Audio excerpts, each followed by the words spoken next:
Na palavra de Deus está escrito: de graça recebeste, de graça dai. Ajude-nos a compartilhar o Evangelho. Dê o seu like, inscreva-se no nosso canal e ative o sininho. Obrigado. Mas há um Deus nos céus que revela os segredos. Ele revelou o que vai acontecer no fim dos dias.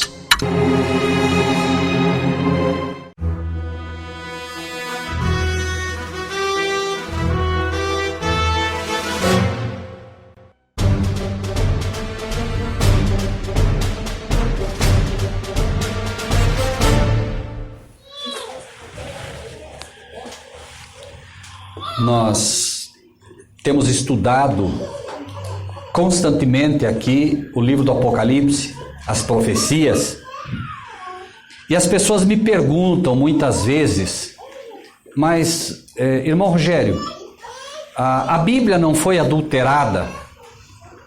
Como é que nós podemos ter segurança na Bíblia se muitos estudos, inclusive, parecem dizer que a Bíblia foi adulterada? Algumas pessoas me dizem, mas ela foi escrita por homens, né? O pastor deve ouvir muito isso também. Não, mas a Bíblia foi escrita por homens. Bom, e o que não foi escrito por homens? Tem alguma coisa que não foi escrita por homens? Tudo que nós conhecemos foi escrito por homens, né? A diferença é que a Bíblia, embora escrita por homens, é inspirada por Deus. Essa é a diferença, né? E às vezes nós temos dificuldade para compreender algumas coisas. Por exemplo, a Bíblia é divina ou é humana? São questões, por vezes, que nós podemos questionar. Afinal de contas, a Bíblia é divina ou é humana? A Bíblia, irmãos e irmãs, é fantástica num aspecto. Se nós não pudermos entender a natureza de Cristo, pode olhar a Bíblia e você vai entendê-la. A Bíblia, irmãos, ela é feita de material humano. Material é humano. Ela é feita nas suas páginas, né? Papel. E papel vem da onde? Da árvore. É um material terreno, é um material humano. Se você observar as letras são de um alfabeto o quê? Humano. Mas a pergunta é, qual é a origem da Bíblia? De onde veio? De que mente veio a Bíblia? Quem é o verdadeiro autor da Bíblia? Quem é? Deus. E aqui ela passa a ser o quê? Divina. Aqui ela é divina. Por quê? Se você perguntar material, forma da Bíblia, humana, certo? Origem, divina. Inspiração, divina. Certo? Quem inspirou a Bíblia? Deus. Forma de escrever, humana. Então nós temos que a Bíblia é exatamente como Cristo. Você olhava para Cristo e via o quê? Um humano ou um Deus? Um humano. A Bíblia diz que ele não tinha parecer nem formosura. Fantástico. Você olhava para Jesus e dizia, ali vai um ser humano. Mas quando ele abria a boca, era divino. O que saía da boca dele? Nada humano. Tudo que saía da boca dele era divino. Então, assim como a Bíblia, a forma de Jesus, o corpo de Jesus, assim como o corpo da Bíblia é humano. Mas a inspiração é divina. E a origem de Jesus, divina ou humana? Divina. Ele tinha um pai humano? Não. A origem dele, divina. Certo? Então nós vemos que a Bíblia, porque por vezes, acreditem, existem teólogos debatendo por anos. Peraí, Jesus é divino, é humano, é divino humano, é humano divino. E a Bíblia, ela se autossustenta mostrando que Cristo de fato é o Verbo, é a palavra. E a Bíblia é um exemplo da natureza de Cristo. Por favor, não vamos confundir aqui, a Bíblia não é Cristo. Mas ela é o quê? Ela é uma forma para nós entendermos Cristo. Você quer conhecer a Cristo? Conheça a Bíblia, conheça a palavra. Não tem outro jeito. E você quer conhecer a Deus? Precisa conhecer a Cristo. Quem vê a mim, vê o Pai. Certo? Então, nós vamos ver, né, que a Bíblia, de fato, ela é inspirada. Agora, pergunto, vocês acham que Deus sabia que a Bíblia seria adulterada em algum momento? Sim ou não? O que vocês acham? Hã? Amém, né? Vamos para o livro de Apocalipse, lá no capítulo 22, é o último capítulo da Bíblia. Vamos ver o que esse nosso Deus nos mostra a partir disso. Lembre-se, nós vamos estudar hoje o livro do Apocalipse, capítulo 13, mas vamos apenas entender, né, gradativamente alguns conceitos, porque vocês vão começar a ver a Bíblia de forma diferente à medida que vocês conhecem ela. A gente não consegue gostar do que não conhece. Por isso precisamos conhecer a Bíblia para poder gostar dela, né, e poder realmente entendê-la, né? Então, capítulo 22 do Apocalipse, é o último capítulo, como dissemos, e eu gostaria que alguém lesse, se por favor fique em pé, leia em voz alta, os versículos 18 e 19. 18 e 19, por favor, irmã. Porque eu testifico a todo aquele que ouvir as palavras da profecia deste livro, e se alguém lhes acrescentar alguma coisa, Deus fará vir sobre ele as pragas que estão escritas neste livro. E se alguém tirar quaisquer palavras do livro dessa profecia, Deus tirará a sua parte do livro da vida e da cidade santa, e das coisas que estão escritas neste livro. Amém. Obrigado, minha irmã. Olhem que interessante. Deus sabia não só que iam traduzir a Bíblia em alguns aspectos de forma ruim, né? Alguns aspectos. Porém, olha o que ele diz. Eu testifico a todo aquele que ouvir as palavras da profecia deste livro que se alguém acrescentar alguma coisa, ele sabia que iam acrescentar? Com certeza. Se alguém acrescentar alguma coisa, Deus fará vir sobre ele as pragas que estão escritas nesse livro. Então, irmãos, pensem um pouco. Coitados daqueles que acrescentaram alguma coisa da palavra de Deus. Porque as pragas do livro serão acrescentadas sobre ele. Todos aqueles que ao longo dos anos tiveram a coragem de acrescentar alguma coisa, vão receber também as pragas. Agora, acrescentar não é apenas aqueles que foram lá e na tradução fizeram isso. Quando a pessoa vai para o púlpito, pregar a palavra, esteja ela onde estiver, e começar a acrescentar deliberadamente coisas que não estão nela, ele está nessa categoria também. Se ele vem e diz coisas que Deus não disse, e a gente ouve muito isso, né, pastor? Muito. Não, Deus disse que... Cuidado. Deus disse um monte de coisa por aí que Deus, de fato, não disse. Eu já ouvi coisas que as pessoas falam completamente desavisadas. Acredito que se elas conhecessem isso, elas pensariam duas vezes antes de dizer Deus disse isso. Porque está acrescentando a boca de Deus coisas que ele não disse. E ele diz também, né? E se alguém tirar quaisquer palavras do livro desta profecia, Deus tirará sua parte da árvore da vida e da cidade santa. Deus vai tirar da parte da... O quê? Salvação. Árvore da vida e da cidade santa. Mas pensem um pouco. Por que nós precisaríamos da árvore da vida?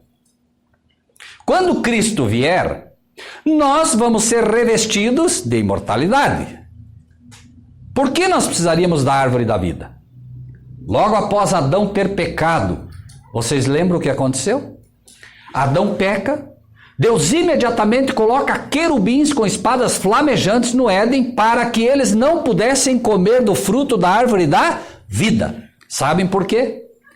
Porque a árvore da vida tem a propriedade de perpetuar a nossa eternidade. Imaginem só, o que vocês acham de um ser humano com câncer viver, você descobrir que tem câncer, por exemplo, não quero assustar ninguém aqui, mas você descobre que tem um câncer dolorido certo? E você está com 80 anos de idade. E aí você descobre que vai viver eternamente. Quem quer viver eternamente com câncer? Hã? Alguém aqui gostaria de viver eternamente com câncer? Não. Então Deus, logo após o pecado de Adão e Eva, Deus diz o quê? Maldita é a terra por tua causa. Deus lançou uma maldição ou disse para ele agora o que ia acontecer? Deus não lança maldição em ninguém, irmãos.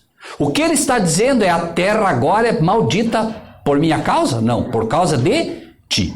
Deus sabia que agora, por causa do pecado, espinhos nasceriam nas rosas. Não era para ter espinho na rosa, não. Rosa não tinha espinho quando Deus criou. Ou será que Deus criou com espinho para dizer: deixa eu pôr uns espinhos aqui para machucar os meus filhos? Não. Espinhos, por isso ele diz: espinhos, cardos e abrolhos agora nascerão. Isso é o quê? Maldição. Consequência do pecado. Urtiga. Quantos animaizinhos, né, vão comer? A ovelhinha, quando é novinha, não sabe, vai lá e põe o focinho na urtiga e sai toda machucadinha. Será que Deus queria urtiga lá? Não. Nada, absolutamente nada do que nós vemos aí que é ruim foi porque Deus criou. Tudo isso foi consequência do pecado.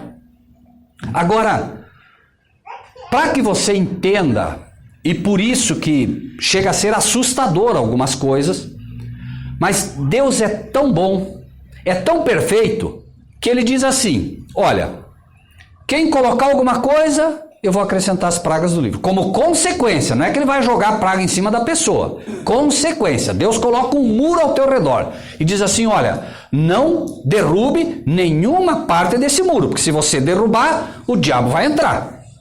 Você vai lá e derruba aquela parte do muro. O que vai acontecer? O diabo vai entrar. Você faz uma casa, sabe que está cercado de ladrão. O que você faz? Você cerca a casa, né? Mas aí um belo dia você diz assim: não, eu vou fazer um buraco aqui nesse muro porque eu não estou gostando disso aqui. O que vai acontecer? Abriu a porta para o inimigo. E é exatamente o que Deus diz: abriu a porta para o inimigo, ele não vai esperar um convite, não. A Bíblia diz que ele é ladrão e salteador. Quem espera o convite, sabe quem é? Quem é que espera o convite? Eis que estou à porta e se alguém abrir, entrarei. Cearei com ele, ele comigo. Cristo fica na porta esperando. Ele não precisaria, porque ele é nosso dono. Deus é nosso dono. Cristo morreu na cruz e nos comprou. Comprou ou não comprou? Comprou. Pagou ou não pagou? Pagou. Com a vida dele. A quem nós pertencemos? Mas ele é tão bom que mesmo pertencendo a ele, ele vai na porta e a casa é dele, eu sou dele, meu corpo é dele, tua alma é dele, você é todinho dele. Mesmo assim ele diz, né? Eu bato. Se você me aceitar, eu entro.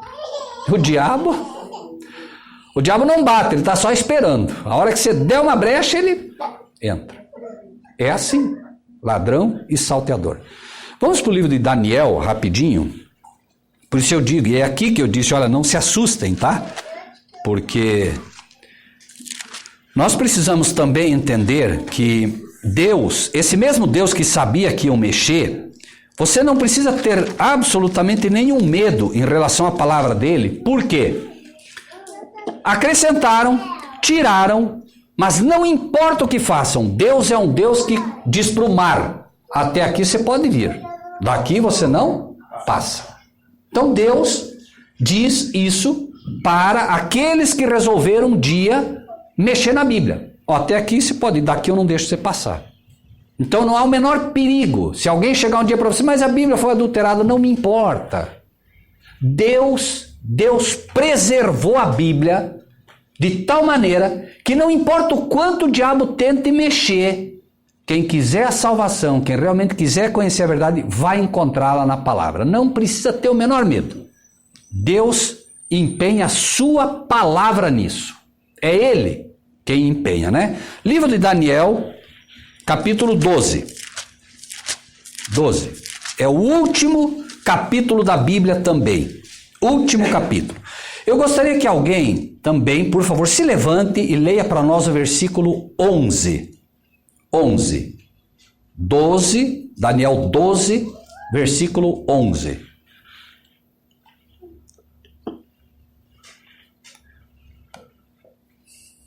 11. Uhum. E desde o tempo em que o contínuo, daí eu risquei ali que o senhor falou, foi tirado a costa do abominação desoladora, haverá 1290 dias. Amém. O irmão acabou de ler e disse, aí eu risquei porque você disse para riscar. Tem que ter coragem, não tem? Riscar uma palavra da Bíblia tem que ter coragem, não tem? Muito bem. Quem aí tem na sua Bíblia escrito a palavra sacrifício no que foi lido? Tem? A irmã tem? Ok. A irmã me dá licença um minutinho, minha irmã. Daniel. Aqui, ó, tá? A irmã até grifou, me dá licença?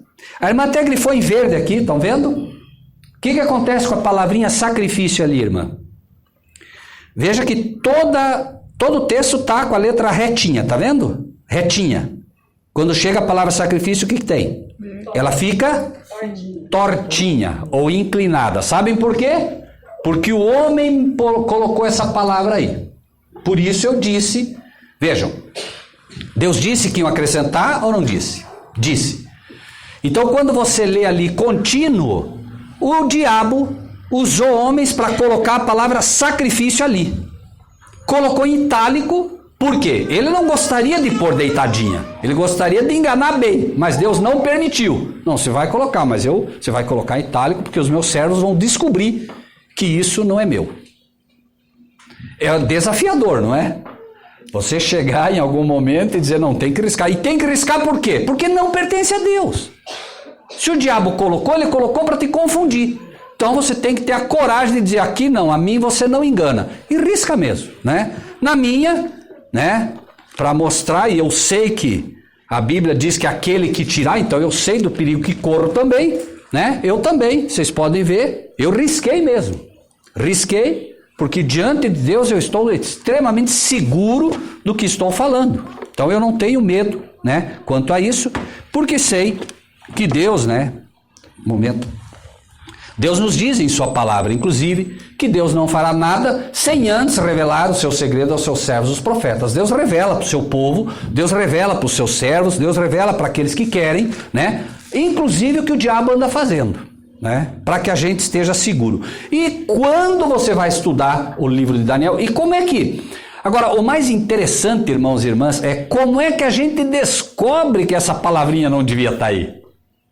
É impressionante como Deus é maravilhoso, porque você está estudando, você ora, você pede, você está estudando, daí você diz assim, você acha que é teu, mas não é. Aí você diz assim, mas senhor, essa palavrinha parece que não devia estar aqui.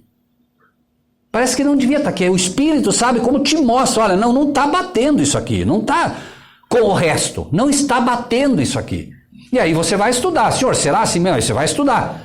Aí você vai pesquisa, aí você vai descobrir que no ano tal alguém botou aquela palavra lá porque achou que o texto ia ficar melhor e tal. Quer dizer, o ser humano realmente acha em algum momento que pode melhorar o que Deus faz. Como Eva. Eva tentou ou não tentou melhorar o que Deus fez? Sim ou não?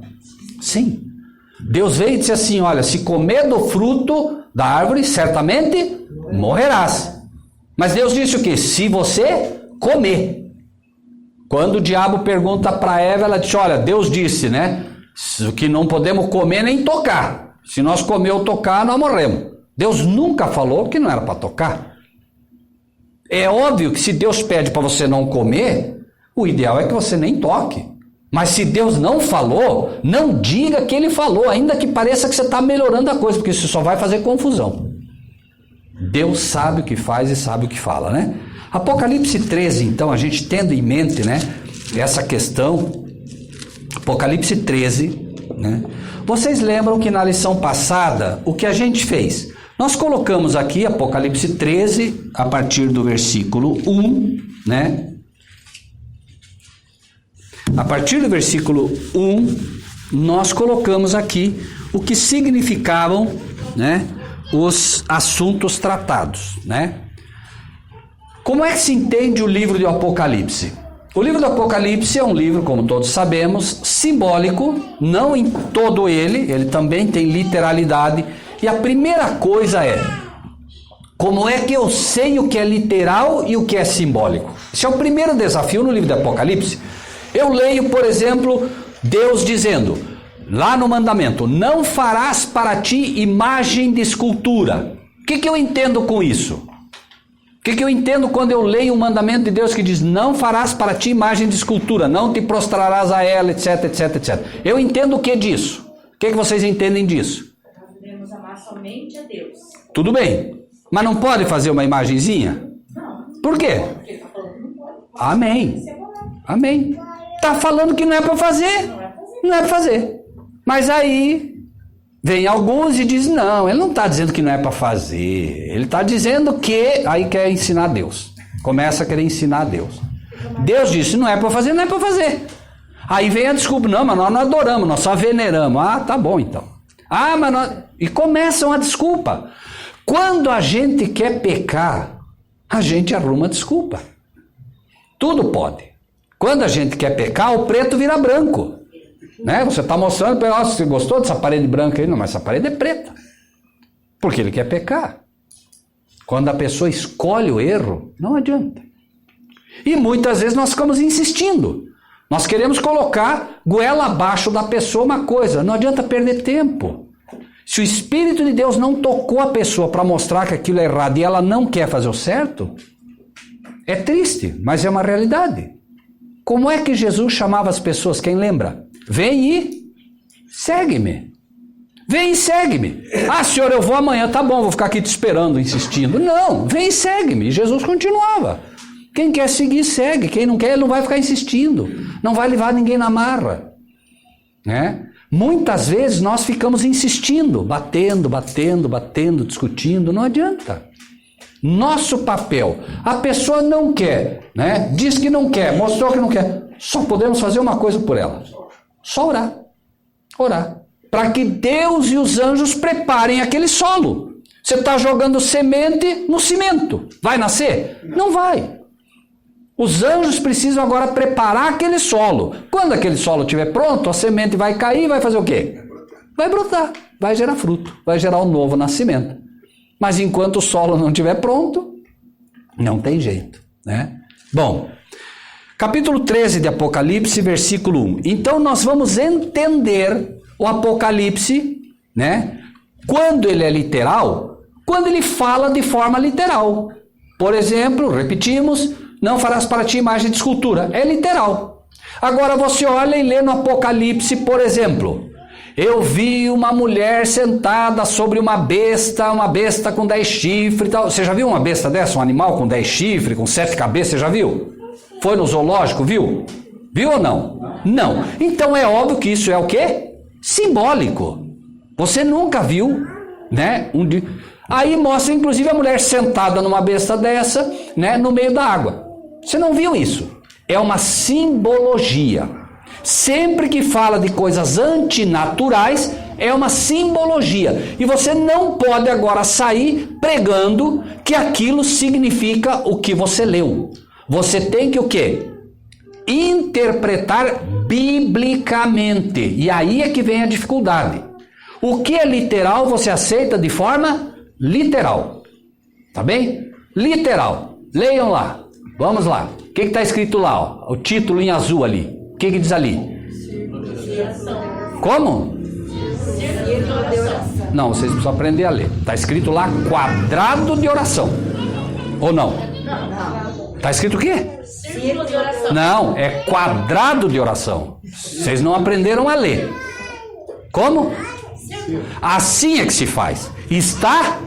Acabou. Não importa se é pastor, se é ministro, não importa. Está escrito. No momento que ele falou aqui, você sabe que não é pelo poder que Deus te dá e autoridade que Deus te dá. Está escrito, porque senão você vai ser enganado.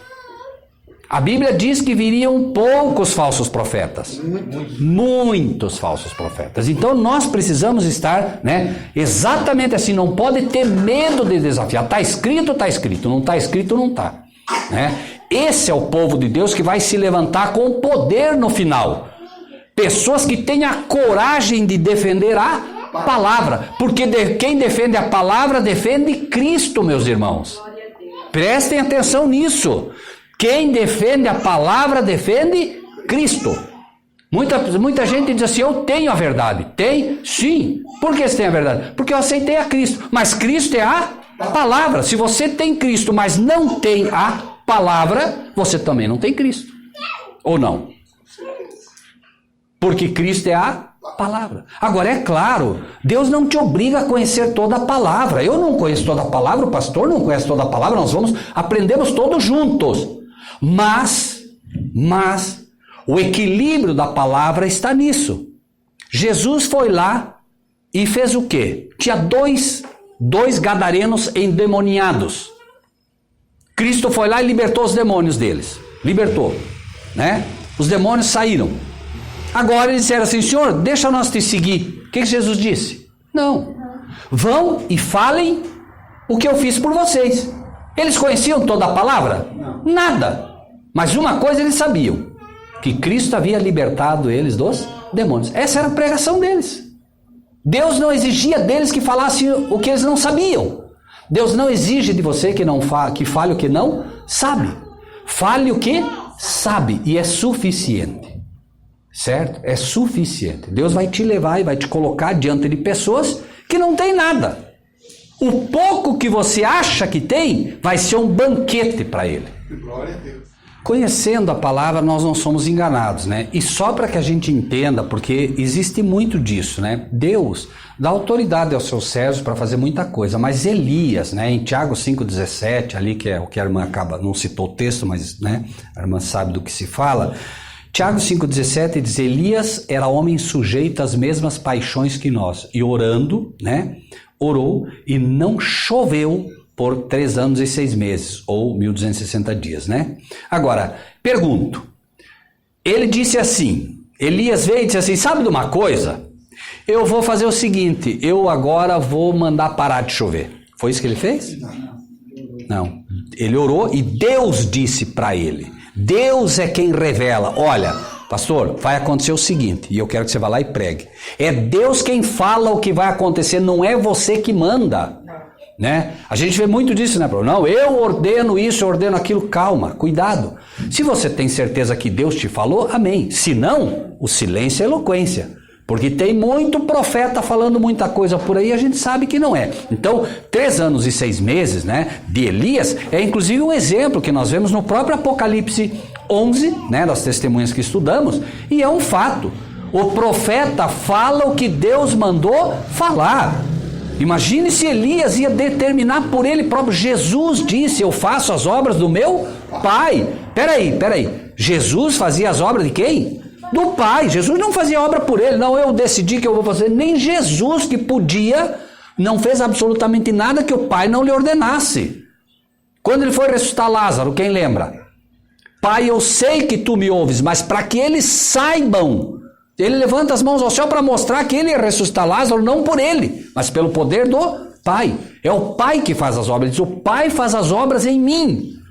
E aí o ser humano acha que pode decidir, né? Infelizmente, né, irmão, nós vamos encontrar muito disso aí, muito. Mas daqui a pouco, fiquem tranquilos, daqui a pouco vai ficar muito claro quem realmente é o servo de Deus e quem não é. Lembrem do próprio Elias. Elias vai para o monte... Tem 400 profetas de Azera ali. 400. E o povo de Deus seguia os profetas de Azera, pensando que eram profetas de Deus. Tanto que Elias, quando chega, só Elias, 1 para 400, já é uma média bem difícil, né? 1 para 400 já é difícil. Quantas igrejas deve ter em Santa Teresa? Bastante. Hã? Olha aí, né? Vai pegar Curitiba, vai pegar as grandes capitais, né? Se a média em algum momento puder ser usada, né? É muita gente, né? E ele chega no monte e ele diz, olha, né? Façam aí o que vocês acham que deve fazer e prestem atenção nisso. Eles começaram uma gritaria, uma bagunça, uma confusão, se cortando, pulando que nem maluco. O que aconteceu? Nada. Elias sabe o que fez? Que é o que nós devemos fazer. Primeiro, o que ele faz? Primeiro, antes de tudo, antes de orar. Sabe o que ele fez? Conserta o altar, porque o altar está uma confusão, gente. As igrejas estão uma confusão. É preciso restaurar o altar do Senhor. Quantas pedras ele usou? Quem lembra? 12. Por quê? Porque para restaurar o altar é preciso resgatar as 12 doutrinas que os 12 patriarcas ensinaram e os 12 apóstolos ensinaram. E tem muita gente aí se fazendo por apóstolo e não é. Então você restaura o altar do Senhor quando você restaura as doutrinas e os ensinamentos de Cristo. Lembrem dos 144 mil, né? A igreja, a mulher com a coroa de quantas estrelas? 12, mostrando exatamente isso. A igreja pura do Senhor, para refletir o caráter de Cristo, precisa ensinar o que Cristo ensinou. Tá bem? Então, e aí nós vemos, por exemplo, como é que Elias realmente venceu esses 400, né? Como? Restaura o altar e agora ele ora. Orou, né? Senhor, mostra que é tu, não sou eu, é o Senhor. E pronto, foi feito, né? Deus precisa ser exaltado e o homem precisa ser o quê? Diminuído. Pronto, Elias fez isso. Senhor, mostra que é o Senhor, não sou eu não. Não quero que olhem para mim, olhem para Cristo, olhem para Deus, né? Não foi o que Jesus disse também para Nicodemos, né? É necessário que ele cresça e eu diminua, disse João Batista. E Jesus disse, quando eu for levantado da terra, todos atrairei a mim. Levante Cristo na tua vida, exalte Cristo na tua vida e as pessoas serão atraídas a Ele. Tente mostrar que você é bom, que você... E ninguém vai ser atraído a Cristo. Não é assim que funciona? Muito bem. Então, Apocalipse 13. Eu quero que agora vocês ajudem a interpretar biblicamente. Vamos ler interpretando a Bíblia, tá bem? Apocalipse 13, 1. Nós podemos interpretar a Bíblia sim ou não? Sim. Como? Usando ela mesmo, não é assim? Não tem que usar ela mesmo? Nós interpretamos, porém é ela que nos diz o que significa cada coisa. Eu pus-me sobre a areia do...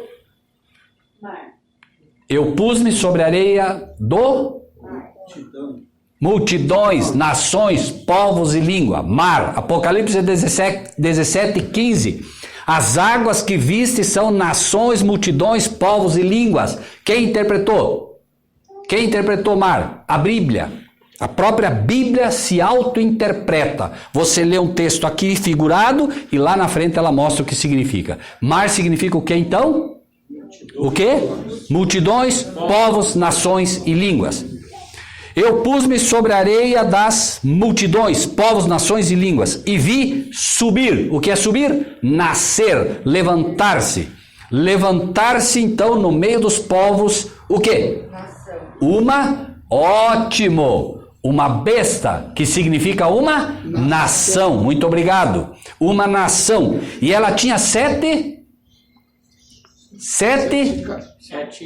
reis. Muito bem, 7 líderes, 7 reis, diz cabeças, né? Daniel, rei, tu és a cabeça de ouro, certo? Cabeça é, né, líder. E tinha também 7 cabeças, 7 líderes e 10 poderes. Muito bem, chifre é poder na profecia. Por que chifre é poder na profecia? Um animal, o que ele usa como poder para se defender? O que o animal usa? Chifre. A vaca usa o que para se defender? Qual que é o poder dela? O chifre, certo? Então, poder, certo?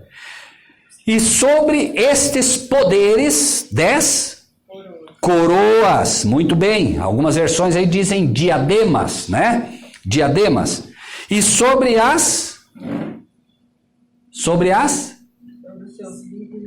seus líderes, o nome de...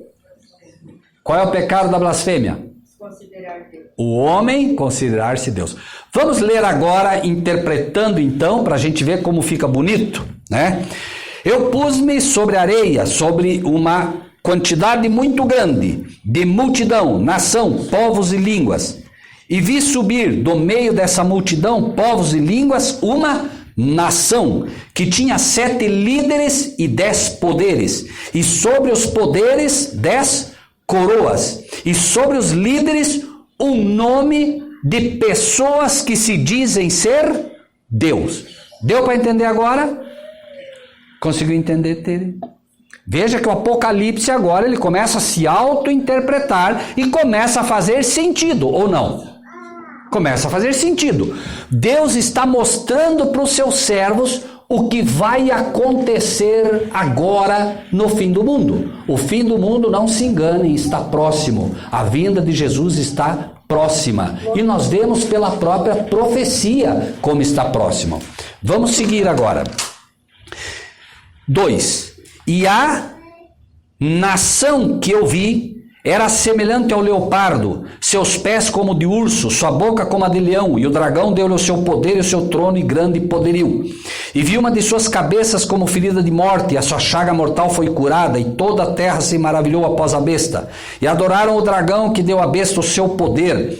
E adoraram a besta, dizendo: quem é semelhante à besta? Quem poderá batalhar contra ela? E foi-lhe dado uma boca para proferir grandes coisas e blasfêmias, e deu-se-lhe poder para continuar por 42 meses, e abriu a boca em blasfêmias contra Deus, para blasfemar do seu nome, do seu tabernáculo e dos que habitam no céu. E foi-lhe permitido fazer guerra aos santos e vencê-los, e deu-se-lhe poder sobre toda a tribo, língua e nação, e adoraram-na todos os que habitam sobre a terra, esses cujos nomes não estão escritos no livro da vida do Cordeiro, que foi morto desde a fundação do mundo. Se alguém tem ouvidos, quem aqui tem ouvidos? Quantos têm ouvidos aqui? Então, ouça. Se alguém leva em cativeiro irá. Se alguém matar a espada, necessário é que a espada seja morta. Aqui está a paciência, a fé dos santos. Pastor, não entendi nada. Não é assim que normalmente acontece com o Apocalipse? Sim ou não? Não entendi nada. Não tem problema nenhum. Por isso Deus levanta seus servos para que as pessoas possam entender. Deus só te pede uma coisa: filho meu, aceite. Aceite. Você leu, não entendeu, sem problema, certo? Vamos agora, passo a passo, ler novamente, já entendendo, né? 13:1 nós já vimos. É importante, né? Até você pode marcar na própria Bíblia, se você quiser. Não tenha medo de riscar a tua Bíblia. Não precisa ter medo, não, ó. A Bíblia está aí para estudar mesmo, não tem problema. Deus sabe que você o faz com respeito. Irmãos, eu tenho Bíblia já que eu não consigo mais usar. Não tem mais onde marcar. A minha primeira Bíblia, irmãos, eu não falo por vanglória para ninguém. Não dá mais porque está caindo folha. E tem que ser a Bíblia do cristão, tem que ser assim mesmo. A Bíblia é o quê? Ela é uma espada. E espada foi feita para quê? Para usar. E para usar para quê? Para que se usa uma espada? Para matar? Não, para se defender. A Bíblia é tua arma para se defender do inimigo. Tem 2 meses, pastor, já tá tudo. Que maravilha. Tem que ser assim, não tenham medo de marcar, né? É o povo da Bíblia. O povo da Bíblia é que vai se levantar poderosamente nas mãos de Deus. Acreditem, vai chegar um tempo que nem a irmã ali. Chegou o teólogo, a irmã com 2, 3 palavras bem colocadas pelo Espírito de Deus, calou a boca. Por mal, para se vangloriar? Não. Acontece que o erro não pode prevalecer, né? Nós somos chamados por Deus para barrar o erro. Se nós não fizermos isso, quem vai fazer?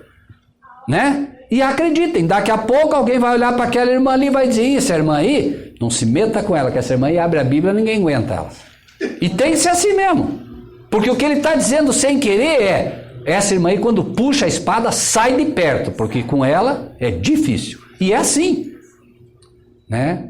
A gente, irmãos, tem pessoas que falam hoje contra nós, pastores, muitos, que infelizmente falam. O pastor sabe, quando a gente prega a verdade, os falsos pastores não gostam mesmo. E eles falam contra nós. E sabe o que eles dizem? Não chegue perto desse rapaz, não tente enfrentar ele com a Bíblia, porque se você abrir a Bíblia perto dele, você vai perder. Que bênção, imagine! Eles acham que estão falando mal de nós, quando dizem assim: não se mete com o pastor Vilmar aí, porque ele vai abrir a Bíblia, você vai perder para ele. Até parece que está falando mal. Que bênção, né? Poder dizer não, se você tentar enfrentá-lo na Bíblia, sai de perto. Amém? O povo de Deus tem que ser assim mesmo, né? E não pode ter medo, né? 2. Então, versículo 2.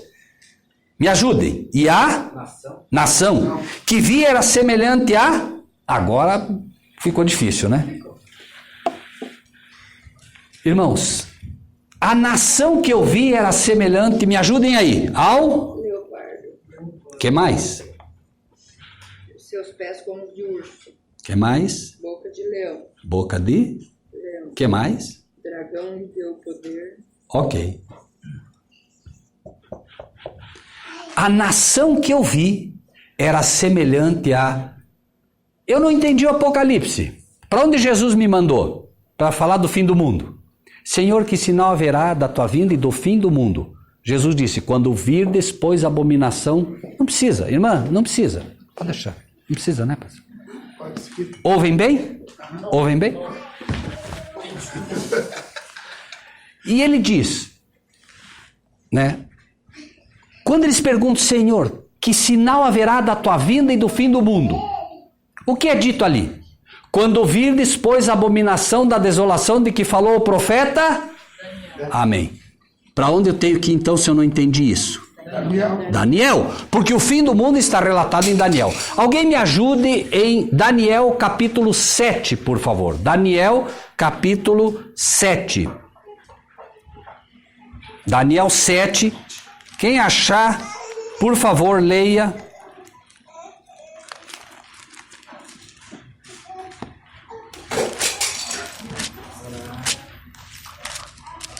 Daniel 7, a partir do versículo 2. 2. Daniel 7, a partir do versículo 2. Vamos lá? Pode ser. Falou Daniel e disse, eu estava olhando na minha visão da noite e vi os 4 ventos do céu agitavam o mar grande. Momento. 4 ventos do céu que agitavam o mar grande. A visão aqui apresenta, né, uma besta no mar. Então ele vê que os ventos do céu, os anjos de Deus, os conflitos, as lutas agora estão agitando as grandes cidades, multidões, nações. É ou não é o mesmo caso? Ok? Muito bem. O que mais? E 4 animais grandes. 4, desculpe, irmão, eu vou interrompendo para o povo poder acompanhar. 4 o quê? Animais grandes. Não são esses? Sim ou não? Sim. Ok, vamos ler. Diferentes uns dos outros. Diferentes uns dos Subiam outros. do mar. Subiam do mar. É o que vimos lá. Pode seguir, irmã, por favor. O primeiro era como leão. O primeiro, como leão. E tinha asas de águia. Asas de águia. O que mais? Enquanto eu olhava, foram-lhe arrancadas as asas. O que mais? Foi levantado da terra, posto em pé como um homem, e foi-lhe dado um coração de homem. Ok. Então o leão, ele tinha asas de águia. E resumindo, para a gente não ir muito longe, porque senão nós teríamos que ficar só em Daniel 7, só nisso aqui a gente ficaria 2, 3 pregações só falando disso aqui. Só para a gente entender. O leão basicamente tinha asas de águia, as asas de águia foram arrancadas, foi dado a ele um coração de homem, tá? Pode seguir, irmã, por favor. O segundo era o... Continuei olhando e vi um segundo animal, semelhante a um urso, Urso. o qual se levantou de um lado, tendo na boca 3 costelas. Ponto. Se levantou de um lado e tinha 3... Ok. Pode seguir, irmã. Próximo animal. Entre os seus dentes foi-lhe dito assim, levanta-te, devora muita carne. O que mais? Depois disso eu continuei olhando e vi outro, semelhante a um leopardo, o qual tinha 4 asas de ave nas suas costas. Tinha também este animal 4 cabeças, e foi-lhe dado o domínio. O que mais? Depois disso continuei olhando nas visões da noite e vi o 4º animal, terrível e espantoso, muito forte. O qual... Terrível e espantoso, muito forte. Veja que ele já é diferente dos outros. O que mais? O qual tinha dentes grandes de ferro, ele devorava e fazia em pedaços e pisava aos pés o que sobejava. Era diferente de todos os animais que apareceram antes dele, e tinha 10 chifres. Ok.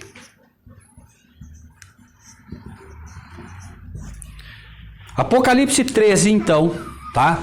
Diz aqui que essa nação que se levanta, essa besta que se levanta, lembre-se, é nação, mas também é rei. Só que em primeira instância é uma nação, e essa nação que se levanta, ela é parecida com quem?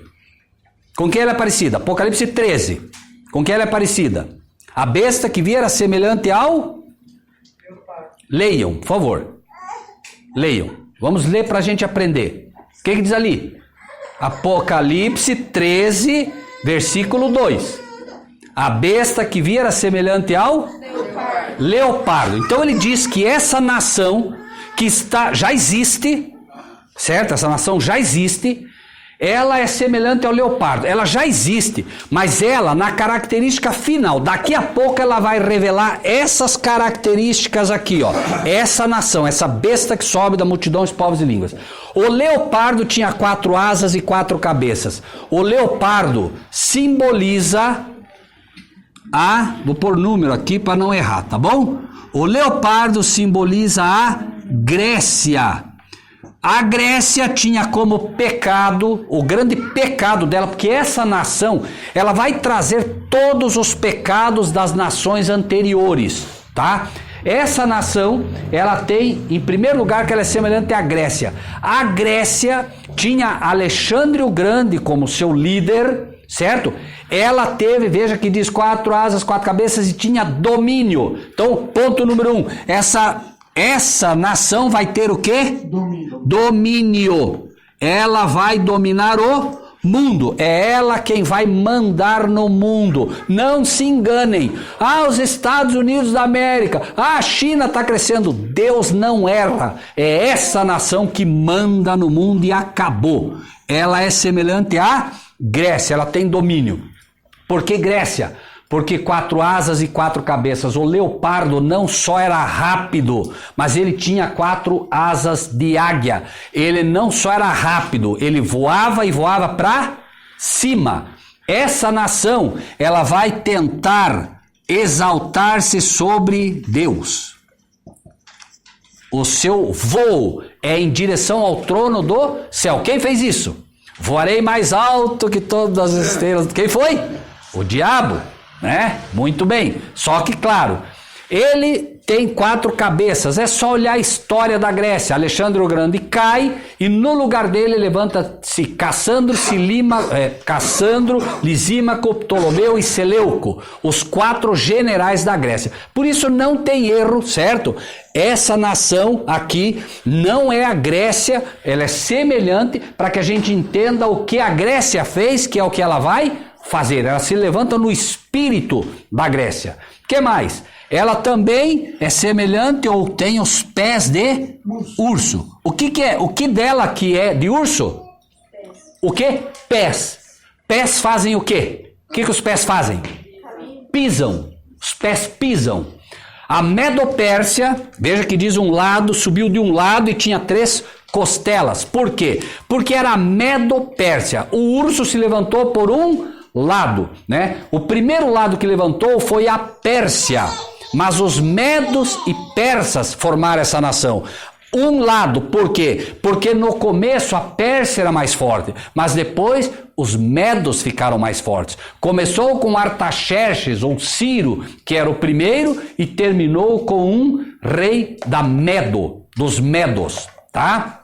Muito bem, 3 costelas, porque para vencer, para que de fato a Medo-Pérsia pudesse chegar ao apogeu que chegou, ela teve que derrubar quem? Em primeiro lugar, ela teve que derrubar a Babilônia, certo? E ela teve que derrubar também a Assíria e o Egito. Essas são as 3 costelas, entre aspas, que ela comeu, certo? Ela derrubou a Babilônia, a Assíria e o Egito, certo? Então, a Medo-Pérsia. Qual foi o grande pecado da Medo-Pérsia? Quem lembra o que foi que eles fizeram? Daniel era um servo de Deus, sim ou não? Sim. E eles, os sábios, entre aspas, no reinado do Medo, Dario o Medo, né? Eles chegaram e disseram, Dario, vamos fazer uma lei que durante tanto tempo ninguém pode orar para Deus, só pode orar pro rei, correto? A lei diz, não terás outros deuses diante de mim. Eles pisaram o que eles fizeram ao mandar que se adorasse um homem? Pisaram a lei de Deus, sim ou não? Sim. De tal maneira que Daniel, obviamente, como cada um de nós deve ser, orou para o rei? Orou para o rei? Não. Ele orou para quem? Para Deus. Orou para Deus levar ele para onde? Vamos botar ele na cova do leão. Mas por quê?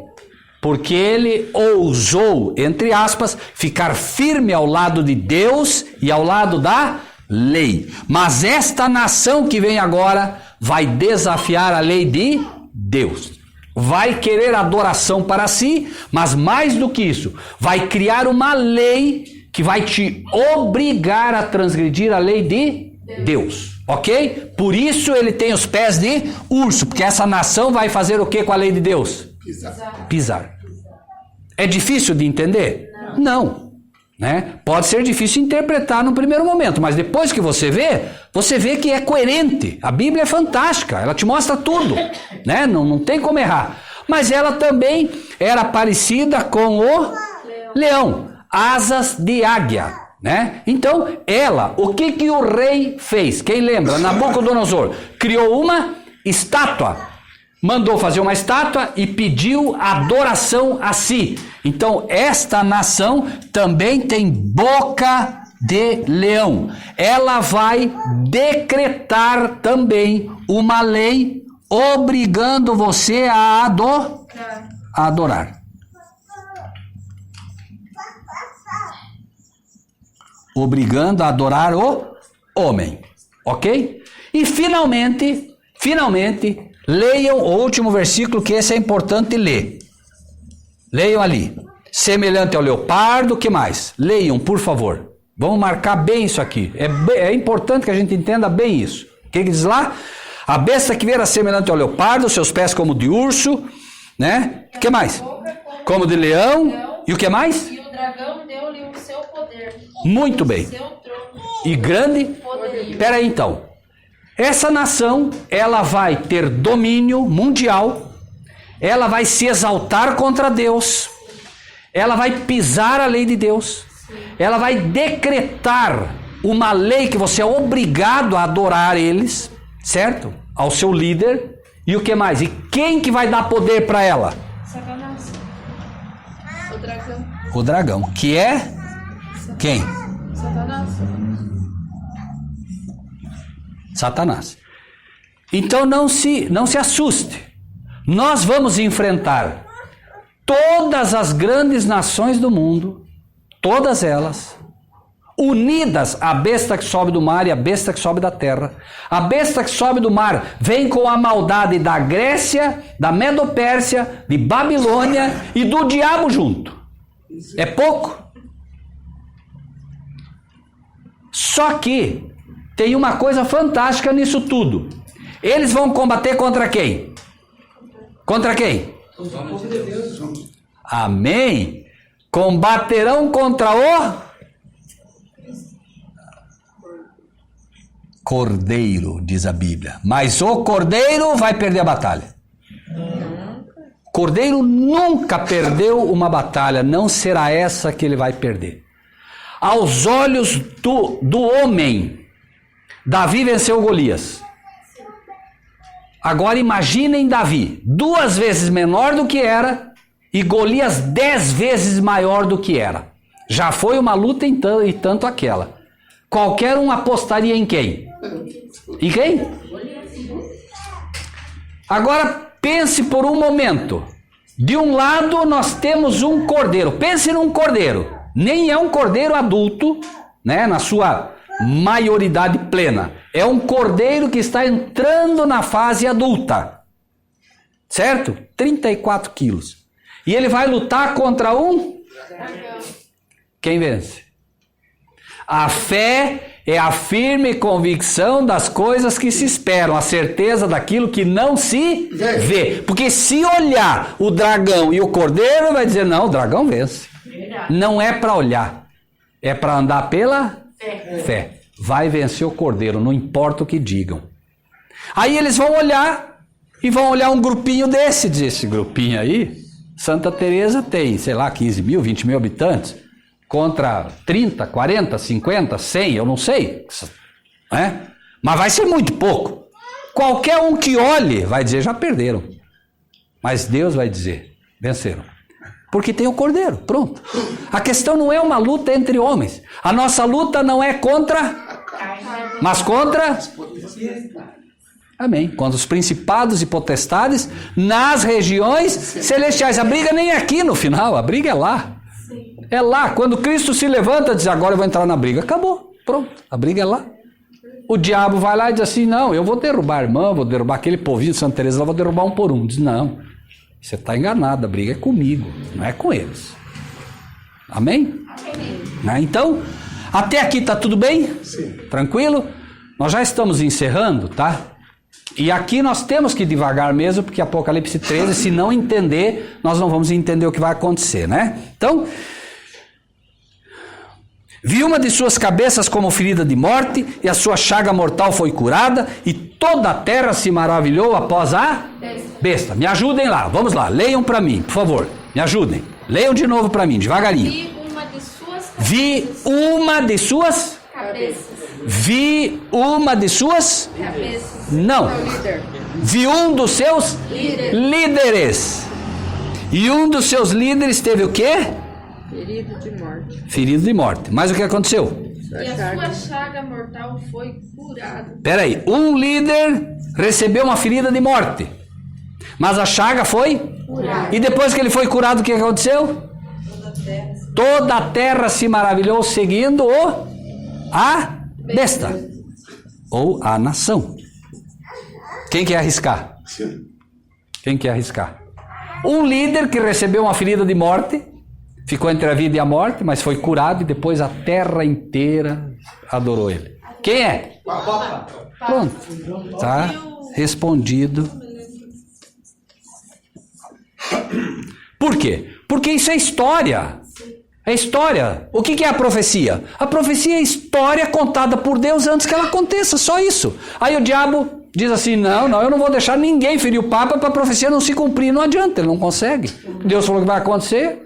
Imagine a raiva do diabo, né, quando viu que o sujeito foi lá e feriu o Papa, porque ele disse, não, só faltava essa, o sujeito vai lá ainda e faz, né? Eu não queria que a profecia se cumprisse. Ele quer tentar mostrar que Deus é mentiroso, mas não consegue. Por quê? Porque Deus é soberano. Se ele falou que vai acontecer, vai acontecer. Agora eu pergunto, foi Deus que mandou lá ferir o Papa? Não.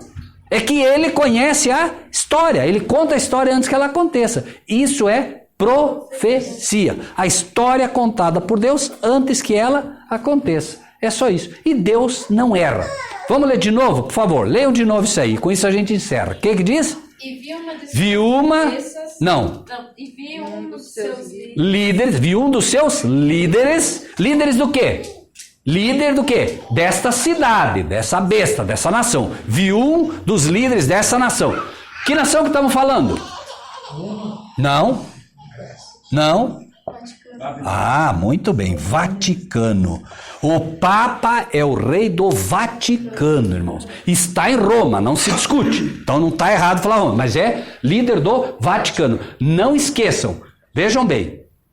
Dragão. Diz que essa terceira nação seria diferente, sim ou não? Todas as nações que dominaram, prestem atenção. Leopardo, quem era? Vamos começar pela ordem. Leão, quem era o leão? Babilônia, certo? Segunda, era a Medopérsia, que era o urso. Terceiro, leopardo, que era a Grécia. Mas o quarto diz que era diferente. É diferente ou não é? E a nação então não tem que ser diferente? Tem. Qual é a diferença do Vaticano para todas as nações que vocês conhecem? Diferente do Brasil, diferente dos Estados Unidos, diferente de todas as nações. Sabe qual é a diferença?